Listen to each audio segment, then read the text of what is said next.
여러분 안녕하세요. 매주 말 주간 세계 경제 탑 뉴스를 발췌 소개하고 제 의견을 곁들이는 위클리 토픽스 오브 글로벌 이코노미 편집자 정견만입니다. 네, 12월 22일 위클리 토픽스 오브 글로벌 이코노미 진행하겠습니다. 오늘 세 건의 뉴스를 발췌했습니다.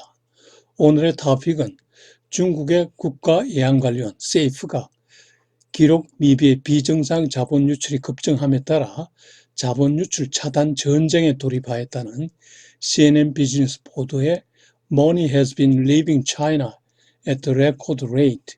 Beijing is battling to stem the tide입니다.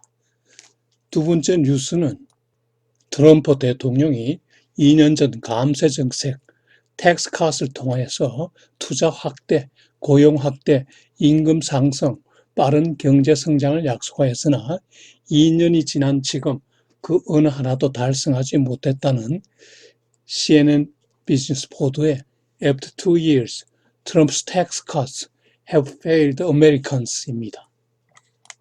세 번째 뉴스는 중국 시진핑 주석이 마카오 반환 20주년을 기념하기 위해 지난 주말 마카오를 방문하고 일국 이체제의 우수성을 강조함으로써 홍콩 사태에 대해서 암묵적 비난을 하였다는 CNN 비즈니스의 Macau might China's good kid, but Hong Kong still has the financial clout입니다. 네, 오늘의 토픽 Money has been leaving China at the record rate. Beijing is battling to stem the tide. CNN 보도 내용을 보시죠. 중국의 국가예안관리원 세이프가 지난 상반기 중에 비정상적인 자본 유출이 기록적으로 증가함에 따라 자본 유출을 차단하기 위한 전쟁에 돌입하였다는 겁니다. 2014년과 2015년에도 대규모 자금 유출 사태가 발생해서 당시 예안보유고가 급감한 사례가 발생하였는데 이러한 사태의 재발 방지를 위해서 비정상적 자본 유출 차단을 내년도 주요 정책 과제로 삼는다고 하는군요. 최근 국가예안관리원은 은행들에 대해서 해외 자본 도피를 이유로 이례적으로 높은 금액의 벌금을 부과하는 등 제재를 강화하고 있다고 하는군요.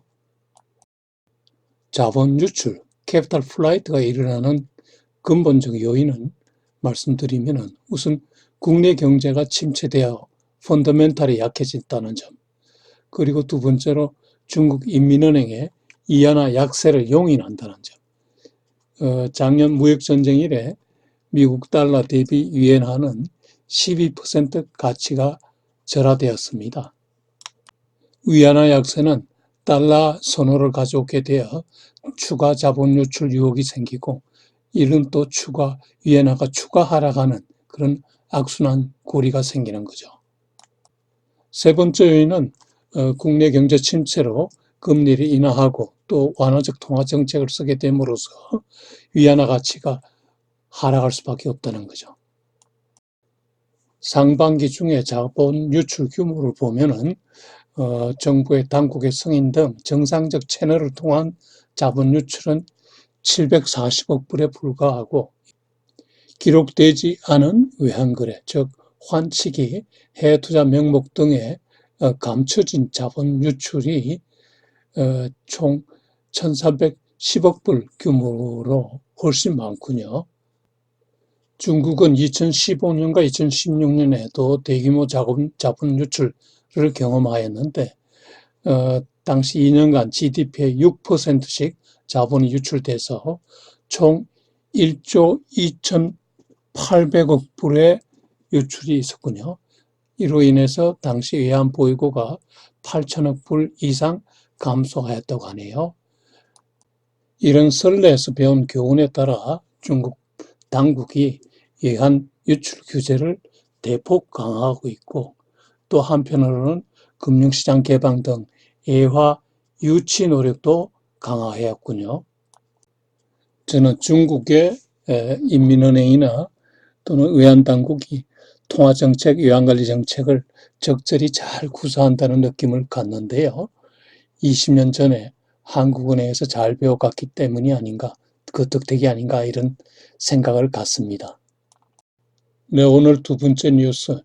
After 2 years, Trump's tax cuts have failed Americans. CNN 비즈니스 보도 보시죠. 트럼프 대통령이 2년 전에 감세 정책 텍스 컷을 시행하면서 감세를 통해 투자 확대, 고용 확대, 임금 상승, 그리고 빠른 경제 성장을 약속하였는데 2년이 지난 지금 그런 것도 제대로 달성하지 못했다는 부정적 평가가 나온 것입니다. 고용 확대의 경우를 보면은 감세법 통과 이전에 4년간 월 평균 21만 3천 명을 고용 증가했으나 그러나 감세법 통과 이후 최근 2년간은 월 평균 20만 2천 명 고용 증가가 이루어졌습니다. 즉, 그 감세법 이후에 월 평균 11,000명이 감소했다는 거죠. 부자와 기업에 대한 감세로 투자가 증가할 것으로 예상했으나 실제로 투자 증가가 일어나지 않아 고용 증가도 적고 임금 상승도 적었다는 거죠. 그리고 감세법 통과 이전에는 개인의 직접 투자가 연평균 3.3% 증가했으나 감세법 통과 이후에 최근 2년간은 오히려 2.5% 직접 투자가 감소했다고 하는군요. 즉, 감세를 근거로 기업이 투자하지 않는다는 것을 보여준 거죠. 임금의 경우를 보면은 당시 백악관이 세금 감면으로 가구당 연 4,000불의 임금 상승을 약속하였다는데 그러나 실제 임금 상승은 물가를 감안시 연 1 내지 1.4% 연간 400불 미만 증가에 불과했다는 거죠. 경제 성장의 경우 감세법 전 4년간 GDP는 연평균 2.4% 증가했는데 최근 2년간은 연평균 2.5% 그나마 0.1%포인트 상승은 하였지만은 그러나 부자에 대한 감세로 일반 국민이 0.1%로 이한을 받을 수준이 아니라는 거죠. 부정적이죠. 감세에 의한 긍정적 효과가 이렇게 미흡할 뿐만 아니라 문제는 앞으로 감세에 의한 재정적자 확대라는 부정적 효과가 후손에게도 미친다는 점이죠. 감세 정책, 이거 참 문제 있는 정책이라는 생각이 듭니다. 재정 적자 상태에서 감세 정책을 편다거나 또는 재정이 부족한 상태에서 퍼주기식 복지 정책을 펼치는 파퓰리스트 정치인들을 보면은 그들의 기만행위 때문에 정말 화가 납니다. 후손들에게 빚을 넘겨주다니요. 네, 오늘 세 번째 뉴스. Macau might be China's good kid, but Hong Kong still has the financial clout. CNN 비즈니스 보도 내용 보시죠. 중국 시진핑 주석이 지난주에 마카오를 3일간 방문했는데 마카오 반환 20주년 기념을 하기 위한 거죠.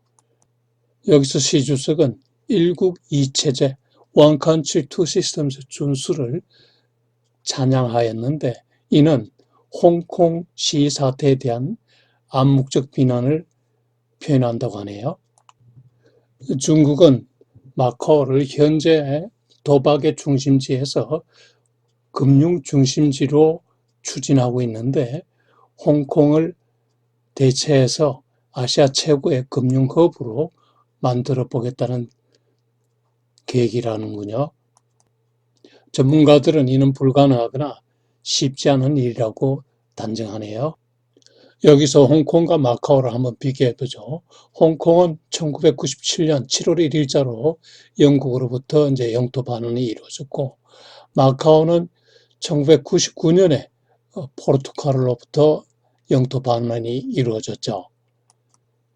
둘 다 일국 양제하에 특별관리지역으로 50년간 유지되는데 모두 상당 수준의 정치적, 법적 자유가 인정되고 있다고 합니다.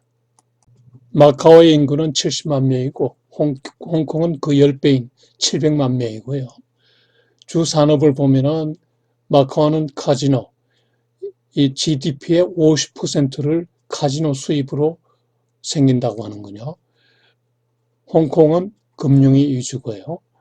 그 인프라를 보면은 마카오는 아직 개발 중이고 이에 비해서 홍콩은 세계적 금융 허브인데다가 세계적인 물류 해운 도시죠. 참고로 홍콩 증권거래소의 시가총액은 싱가포르의 10배가 된다고 하네요. 다 중국 기업들이 상장을 많이 했기 때문이죠. 마카오는 중국으로 반환된 후 국민 소득이 퍼캐피타가 5배나 증가했습니다. 뿐만 아니라 카지노 수입을 이용해서 무상교육과 그 영주권자 1인당 연 150만 원의 현금을 지급한다고 하는군요. 이러니 당연히 중국 정부에 대해서 순응적이 되는 거죠. 중국 정부 입장에서는 굿키드라고 보고요. 이에 반해 홍콩은 중국으로부터 혜택이 별로 없고 그리고 오히려 자유시장 경제 교육을 받았기 때문에 중국의 사회주의와 마찰이 생기고 이로 인해 저항적이 될 수밖에 없다는 거죠. 이에 따라 중국 입장에서는 마카오를 홍콩 대신에 세계 금융 중심지로 바꾸고 싶은 생각이 많겠죠. 그러나 홍콩은 이미 세계 금융 허브로서의 위상이 견실하기 때문에 이게 쉽지 않다는 거죠. 홍콩의 금융 허브로서의 위상을 살펴보면은 현재 홍콩 지역 예금 잔액이 1조 7천억 불. 대단하죠? 우리나라 1년 GDP와 비슷하네요. 그리고 홍콩 증권거래소는 작년에 IPO가 세계 1위였습니다. 대단하죠? 그리고 홍콩은 세계 투자자들에게 본토 주식 및 채권 투자를 중개하는 역할을 하고 또한 홍콩의 외환거래도 매우 중요합니다. 이유는 홍콩 달러가 1983년 이래 US 달러에 연동되고 페그되어 있는데 환전이 완전 자유로 되어 있죠. 그리고 신뢰성이 높아 있습니다. 외국인 입장에서는 신뢰성이 높은 홍콩과 거래하려고 하겠죠. 중국 금융시장과 연결고리가 되어 있고 그리고 외잘 조달 창구로서 역할을 하며 또 한편 파이어월 역할도 한다고 하네요. 무엇보다 중국의 무역 적자 발생 시에 홍콩을 통한 무역 금융 조달이 가능하다는 거죠.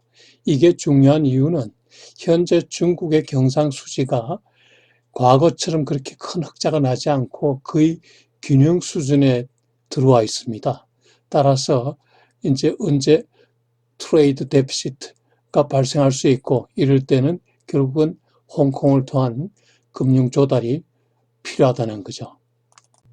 이러한 점들에 비추어 중국 정부가 마카오를 홍콩을 대신하는 세계 금융 중심지로 만들려는 계획은 그렇게 쉽지 않다, 거의 불가능하다는 얘기인 것입니다. 네, 여러분 오늘 또 제 위클리 토픽스 오브 글로벌 이코노미를 예청해 주셔서 대단히 감사합니다. 즐거운 성탄절 그리고 희망의 새해를 맞이하시기 바랍니다. 안녕히 계십시오.